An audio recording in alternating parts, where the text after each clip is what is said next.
Shalom teman-teman terkasih dalam nama Tuhan Yesus Kristus, apa kabar? Saya berharap kita semua ada dalam keadaan baik-baik saja dan sehat-sehat saja. Karena kita semua adalah orang-orang yang sedang berusaha untuk membuat hidup kita dari hari ke hari menjadi jauh lebih baik. Puji Tuhan, bersama saya Pendeta Muda Dr. Gigi Santi Tambunan. Mungkin kita sepakat dan saya juga melihat bahwa keberhasilan, keberuntungan, kebahagiaan, bahkan masa depan dari anak-anak keturunan-keturunan ilahi di dalam satu pernikahan yang sudah dibentuk oleh Allah. Peranan istri, peranan seorang wanita itu sangat memegang peranan yang besar untuk keberhasilan dalam satu rumah tangga. Dan pada hari ini saya akan sharing bagaimana menjadi seorang wanita, menjadi seorang istri yang memegang peranan tadi, sehingga kita memiliki kebahagiaan, damai sejahtera, keberuntungan, bahkan kelak masa depan dari anak-anak kita yang penuh harapan. Dan kita belajar apa yang Alkitab sampaikan mengenai hal ini. Yang pertama, seorang istri adalah seorang istri yang takut akan Tuhan. Istri-istri, kita harus menjadi seorang istri yang takut akan Tuhan. Di dalam Amsal pasal 31 ayat yang ke-30 di sana dikatakan bahwa istri yang cakap, siapakah yang akan mendapatkannya? Ia jauh lebih berharga daripada permata. Amin. Semua wanita, semua istri suka dengan permata. Tetapi istri yang takut akan Tuhan, di dalam kitab Amsal dikatakan itu jauh lebih berharga daripada permata. Untuk setiap tindakan, perilaku hidup kita, mari kita belajar dengan hal yang sekecil apapun. Kita berusaha untuk menjadi istri yang takut akan Tuhan. Agar keberhasilan, keberuntungan, bahkan kebahagiaan serta damai sejahtera senantiasa ada di dalam pernikahan kita. Yang kedua, untuk menjadi seorang istri yang memegang peranan penting di dalam satu pernikahan, kita harus menjadi seorang wanita yang suka berdoa. Alkitab mencatat Hana adalah seorang wanita yang suka berdoa. Bahkan ketika dia berdoa untuk mendapatkan keturunan ilahi, bukan dalam waktu yang sebentar, tetapi dalam waktu yang cukup panjang. Dan pada akhirnya Tuhan menjawab doanya. Apa yang menjadi pergumulan dari teman-teman, dari wanita-wanita, dari istri-istri pada saat ini? Mungkin engkau sedang bergumul dengan suami, mungkin engkau juga sedang berjuang untuk mendapatkan keturunan ilahi. Mungkin sedang berjuang dengan keadaan ekonomi. Jadilah wanita yang suka berdoa, yang suka duduk di hadirat Tuhan, meminta kepada Tuhan, menyembah Tuhan, suka berdoa. Maka engkau akan menjadi wanita yang memegang peranan penting di dalam pernikahan. Yang ketiga adalah rajin bekerja. Kita membaca di dalam Amsal pasal yang ke-10 ayat yang ke-4. Tangan yang lamban membuat miskin, tetapi tangan orang rajin menjadikan kaya. Seorang istri, seorang wanita harus rajin. Kalaupun menjadi seorang ibu rumah tangga, bukan menjadi seorang wanita karir, harus rajin. Banyak pekerjaan di dalam rumah. Katanya ibu rumah tangga justru lebih repot daripada seorang pekerja kantoran.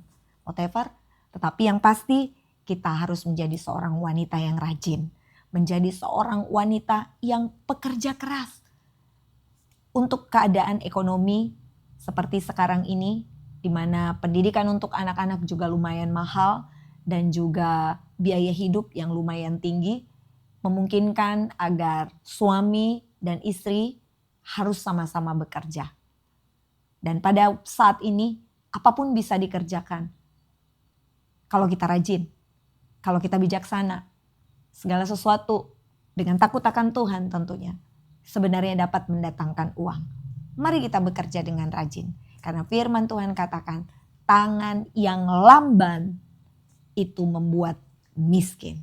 Tetapi tangan yang rajin itu akan mendatangkan kekayaan. Puji Tuhan. Yang keempat, seorang wanita harus menjaga kekudusan. Teman-teman, pada poin ini sangat penting, semua penting. Tetapi saya mau berkata bahwa jangan ikut tren. Karena seringkali tren tidak salah, tetapi ada hal-hal yang harus kita jaga demi menjaga kekudusan pernikahan kita. Hati-hati jika berhubungan dengan perselingkuhan. Jangan kita merasa diri kita kuat. Jika berhubungan dengan lawan jenis, mungkin kita berkata gak ada apa-apa kok. Tetapi kita berkata mungkin cuma sahabat. Tetapi ada komunikasi yang intens. Saya mau berkata, mari kita menjaga kekudusan. Jika kita masih memiliki hubungan di dalam satu pernikahan, kita harus menjaga dan menghargai perasaan pasangan masing-masing. Jaga kekudusan hidup, selalu minta hikmat dari Tuhan, kemanapun kita pergi dan melangkah, agar perjalanan kita juga berhasil dan beruntung. Untuk pakaian yang kita kenakan juga, jaga kekudusan. Jangan sembarang berpakaian. Mungkin kita berkata, itu kan fashion, itu kan mode. Salah yang melihat kalau kita mengenakan pakaian yang mungkin terlihat seksi. Jangan saudara, jangan teman-teman. Jangan kita mengundang pencobaan. Sekali lagi, jagalah kekudusan. Yang kelima, seorang wanita yang diberkati Tuhan adalah seorang wanita yang peduli dengan orang lain. Di dalam Roma 12 ayat yang ke-13 dikatakan di sana adalah, jadilah seorang yang murah hati, yang memberikan tumpangan dan mengasihi orang-orang kudus. Artinya, jika kita ingin diberkati, kita juga harus memberkati. Wanita harus gampang hatinya tergerak oleh belas kasihan kepada orang-orang yang membutuhkan, kepada orang-orang kudusnya Tuhan. Itu adalah pelayan-pelayan Tuhan, hamba-hamba Tuhan yang berjuang untuk pekerjaan Tuhan. Kita juga harus menjadi seorang yang suka memberi tumpangan.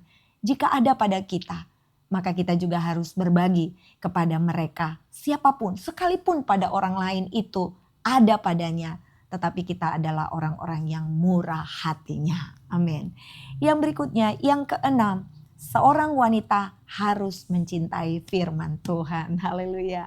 Itulah sebabnya saya juga dengan penuh kasih selalu berbagi kebenaran firman Tuhan ini melalui channel YouTube. Saya selalu berdoa agar semua yang mendengarkan video-video saya juga menjadi orang yang diberkati Tuhan karena mencintai firman Tuhan. Karena saya sudah mengalami dan merasakan sendiri bagaimana ketika saya mencintai firman Tuhan, saya merasakan kedamaian dalam hidup dan ada damai sejahtera serta kebahagiaan di dalam rumah tangga saya. Puji Tuhan. Hal yang selanjutnya, seorang wanita haruslah rendah hati. Kita buka di dalam Amsal pasal yang ke-18 ayat yang ke-12. Tinggi hati mendahului kehancuran, tetapi kerendahan hati mendahului kehormatan. Tinggi hati mendahului kehancuran. Saya mengajak teman-teman semua, takutlah untuk menjadi sombong. Takutlah untuk menjadi tinggi hati. Kenapa? Di dalam kitab Amsal dikatakan bahwa tinggi hati itu mendahului kehancuran. Apa yang kita dapatkan pada saat ini? Kita bersyukur. Kalau kita diberikan kekayaan, kita diberikan kecantikan, kita diberi kelimpahan, bersyukur kepada Tuhan. Dan jangan pernah menyombongkan diri atas apa yang sudah kita peroleh pada saat ini. Karena seketika Tuhan bisa ambil semua. Dan semua itu bisa hancur. Karena sudah diperingatkan oleh firman Tuhan bahwa tinggi hati mendahului kehancuran. Sedangkan kerendahan hati mendahului kehormatan. Dari mana kita dapat kehormatan? Tidak perlu dicari-cari saudara. Alkitab berkata kerendahan hati mendahului kehormatan. Semakin kita tahu merendahkan hati di hadapan Tuhan, maka kehormatan itu pun Tuhan pasti akan berikan bagi kita. Haleluya. Jangan tinggi hati, jangan sombong, karena itu adalah awal kejatuhan kita. Selanjutnya yang ke-8, seorang wanita harus memiliki kesabaran. Di dalam Alkitab, dan ini juga ada di dalam video saya sebelumnya, Kolose 3 ayat yang ke-13. Sabarlah kamu seorang terhadap yang lain. Ampunilah seorang akan yang lain dan janganlah menaruh dendam terhadap seorang dengan yang lain. Kasih dalam nama Tuhan Yesus Kristus, sekalipun ada rasa sakit yang ditanamkan atau yang dilakukan oleh seseorang kepada kita, saya mau katakan, jangan menaruh dendam, apalagi sampai membalas dendam. Karena yang punya hak untuk melakukan pembalasan itu hanya Tuhan kita. Jangan mengutuki dan jangan mendoakan yang tidak baik kepada mereka yang menyakiti hati saudara. Saya tidak setuju dengan ketika ada orang yang berkata, orang-orang yang disakiti hatinya ketika dia berdoa sekalipun yang jelek, maka itu akan terjadi kepada orang tersebut. Hati-hati saudara, karena iblis pun bisa menjawab doa saudara. Sebab itu firman dengan tegas mengatakan, kasihilah musuhmu. Berdoalah bagi orang-orang yang menganiaya kamu. Dengan catatan, doa yang kita naikkan adalah doa yang memberkati. Jangan mengutuk kata firman Tuhan. Justru kita harus memberkati mereka dengan doa-doa kita. Haleluya. Pasti ada kemuliaan di balik setiap ketaatan kita di dalam melakukan firman Tuhan. Selanjutnya, ayat yang ke-9. Seorang wanita harus lemah lembut. Amsal pasal 15 ayat yang pertama dikatakan, jawaban yang lemah lembut meredakan kegeraman, tetapi perkataan yang pedas membangkitkan amarah. Seringkali pertengkaran, seringkali amarah, bahkan keributan terjadi oleh karena jawaban-jawaban yang salah. Tidak adanya kelemah lembutan, tetapi perkataan yang pedas, ini yang membuat pertengkaran dan amarah. Baik antara pasangan, baik juga antara orang tua dengan anak. Tetapi pada saat ini kita sama-sama diingatkan oleh firman Tuhan bahwa jawaban yang lemah lembut itu akan meredakan kegeraman dan perkataan yang pedas membangkitkan amarah. Saya dan teman-teman belajar untuk memperkatakan segala sesuatu dengan penuh kelemah lembutan. Karena perkataan yang lemah lembut dapat memadamkan amarah. Puji Tuhan. Dan yang terakhir, seorang wanita harus bertanggung jawab. Bertanggung jawab dengan apapun pekerjaan yang pada saat ini sedang dipercayakan kepada teman-teman. Di dalam Matius 25 ayat 23 di sana dikatakan, barang siapa yang setia dalam perkara yang kecil, maka dia akan dipercayakan perkara yang lebih besar. Apa perkara yang kecil yang mungkin saudara rasa ini kecil? Lakukan dengan penuh kesetiaan. Lakukan dengan sebaik-baiknya. Lakukan dengan penuh tanggung jawab. Jangan selalu merasa kecil. Karena sesuatu yang kecil tidak akan pernah menjadi besar jika kita tidak pernah bisa menyelesaikannya. Kita percaya firman Tuhan iya dan amin. Jika kita mengerjakan segala sesuatu dengan penuh tanggung jawab. Lepas dari satu tanggung jawab yang kecil, Tuhan percayakan yang lebih besar lagi. Ketika kita juga sudah berhasil mengerjakan yang lebih besar ini dengan sebaik-baiknya, maka Tuhan akan percayakan yang jauh lebih besar lagi. Tapi ingat, jika kita sudah memegang perkara yang besar, jangan sampai ada kesombongan dan ketinggian hati. Haleluya, firman Tuhan luar biasa. Kita diajar untuk melakukan step by step. Sampai pada akhirnya kita juga harus rendah hati dan menyerahkan segala sesuatunya kepada Tuhan. Inilah 10 hal yang harus dilakukan seorang wanita atau istri agar peranannya benar-benar dirasakan sekali di dalam keluarga. Keberhasilan, keberuntungan, damai sejahtera, kebahagiaan, bahkan masa depan yang terbaik bagi anak-anak kita. Pasti Tuhan akan kerjakan. Kita sedang berusaha. Jatuh bangun itu biasa. Tetapi mari kita mencoba, berusaha dengan semampu kita. Dan serahkan hasilnya kepada Tuhan. Pasti Tuhan akan membela kita. Puji nama Tuhan, saya akan mengangkat satu pujian. Dan biarlah pujian ini boleh memberkati kita semua. Haleluya. bersama keluargaku melayani Tuhan, bersatu selamanya mengasihi Engkau. Tiada yang dapat melebihi kasih-Mu ya Tuhan. Bagi kami Engkau segalanya. Oh, bersama keluargaku melayani Tuhan, bersatu selamanya mengasihi Engkau.